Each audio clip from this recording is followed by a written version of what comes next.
Hello, I'm Evan Park, and I'll be reading St. Camillus de Lellis from Stories of the Saints, written by Carrie Wallace and illustrated by Nick Thornborough. When Camillus was a boy, he had such a terrible temper that his mother didn't know what to do with him. Then, when he was only 12 years old, she died. Because there was nobody at home to take care of him, he joined the army with his father, who was an officer, to fight the Turks. But after a few years, Camillus was wounded, so he couldn't march or fight.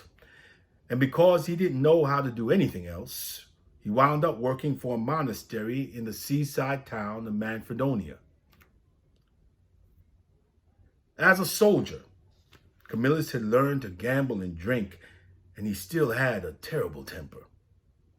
He flew into rages and snuck out of the monastery at night, lost all his money, and came home drunk. But the abbot saw good in him. No matter what Camillus did, the abbot never turned his back on him, and his kindness touched Camillus' heart. Camillus wanted to give his life to God and become a monk, but he couldn't seem to stop drinking or gambling.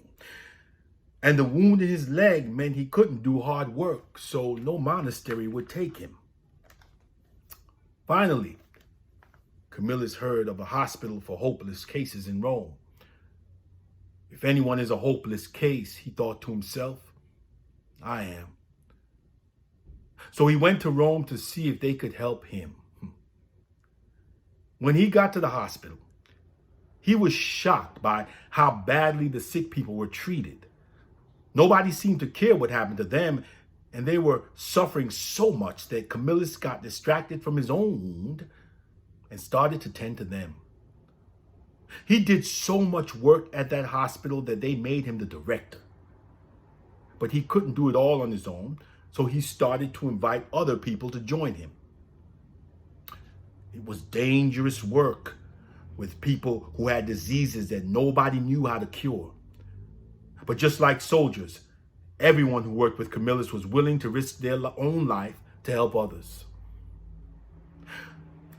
Despite all the time Camillus spent caring for the sick, he never got better himself.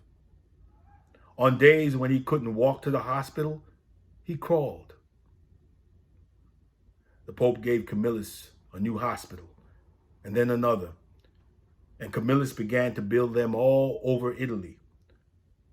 When a terrible plague hit Rome, Camillus and his followers cared for anyone who was suffering, all over the city, even on boats full of sick sailors in the harbor. And when war broke out, Camillus sent people to take care of the wounded.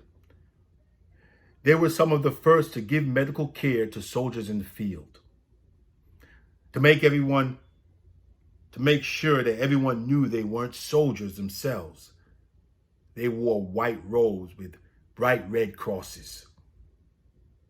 And that's why ambulances on battlefields all over the world today are still marked with a red cross on a white background. The end.